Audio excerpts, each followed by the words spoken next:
Well, there is a story, very much a story that is very close to my heart that really prompted that. I share a bit about this in the book. And it all started in a high chair. It was Christmas 35 years ago in Laurel, Mississippi. My wife and I went to visit her parents. They were living at the time. We had 3 kids and preschoolers, and I had high chair duty. And Tiffany, our youngest, was sitting in a high chair, and I was feeding her a puree kumquats or whatever we were feeding her that day. And literally, Travis, as I was moving the spoon toward her mouth, I noticed her left eye was quivering. Now, you've got kids, you see that ain't right. Well, we freaked out. Fortunately, there was a doctor down the street, said, can we just come by and see you? This is Christmas Day. He said, sure. He looked at her, said, it's probably just what's called a strabismus, which is basically an issue of growth. Your muscles are still growing when you're younger. So, but he said, you probably want to see a specialist when you get back. So we got back to Atlanta, living in Atlanta at the time. Went to see a specialist, and he looked at it and said, oh, it's probably a strabismus.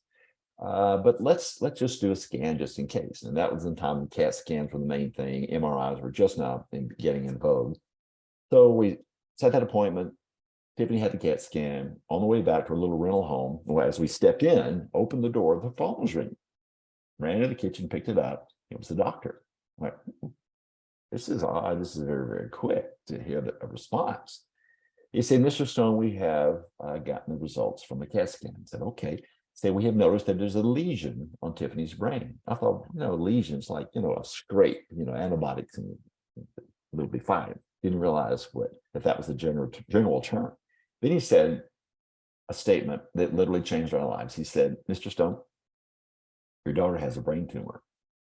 She was a year old. Like 1-year-olds aren't supposed to get brain tumors. Well, that radically changed our lives. Now, fast forward to 3+ decades. Tiffany, who was the one who had the brain tumor, had 10 brain surgeries, experimental treatment. She's doing well. She got her master's degree. She's finishing up another certificate in recreation therapy. She's an amazing young woman who loves God. Well, I saw what a tumor in her brain did to her, physically. And I asked myself, well, because I struggled my whole life with anxiety. I mean, pretty severe anxiety. I thought, well, maybe there's something wrong with my brain. Not that I had a brain tumor, but I began asking, is there something going on inside of my brain? Because I practiced all the spiritual disciplines. I read the Bible. I memorized scripture. I fasted. I was a pastor. I did all the spiritual things, but I still struggled with anxiety. So as I began to read a little more, mostly the secular stuff, I came on this term called mindfulness, and it really registered with me. And in one of my degrees, I actually looked at mindfulness from a Christian perspective, and out of that came the book Holy Noticing, because in my journey to understand me, to understand my anxiety, I found that mindfulness from a biblical perspective was a tremendous, tremendous help in helping me deal with my anxiety. So the book was actually rooted in Tiffany's experience and our experience with her. So that's why I wrote the book. I felt like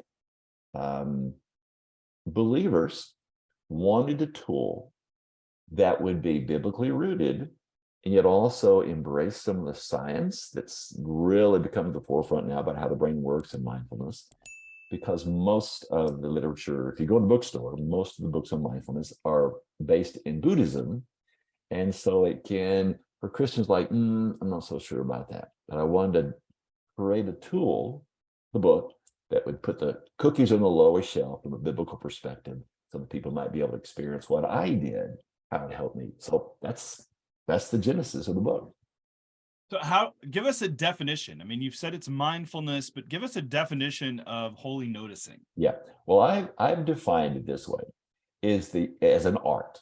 The art of holy noticing is noticing with a holy purpose, God and his handiwork, our relationships, and our inner world of thoughts and feelings. So there are really components of that I developed with a tool. So it's holy noticing. Holy is a very important part. Noticing with a holy purpose, God and his handiwork, our relationships, and our inner world of thoughts and feelings. So that's how I have defined mindfulness. Now, in the book, I interchange the word mindfulness with holy noticing, but that's the equivalent from my perspective, my definition.